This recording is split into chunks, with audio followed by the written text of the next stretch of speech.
how to cancel an order on Skip the Dishes. Hi guys, welcome to today's tutorial.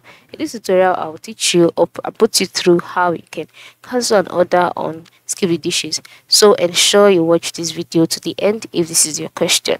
Now the first step is to log in into your Skip the Dishes account. Okay, once you're logged in using the mobile app, this is how the page looks like. You would see the delivery and pickup option at the top part of the screen. Then underneath it, you'll see other options here on the screen.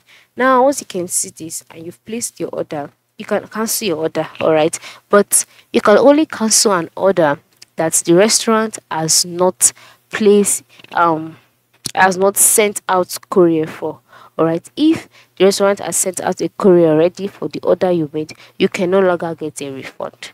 Kindly note that. So if you want to cancel an order, just move to the lower part of the screen where you can see 4 icons, namely home, search, orders, rewards.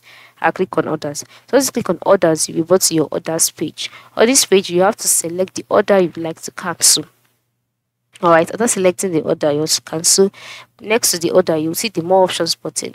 Click on it. Once you click on this more options button, a list of options will be displayed. In this option, if the restaurant has not sent a courier for the order, you will see the option cancel order. That is, the option cancel order will be available on the page. Click on it. Alright, and then once you click on cancel order, that particular order will be cancelled automatically.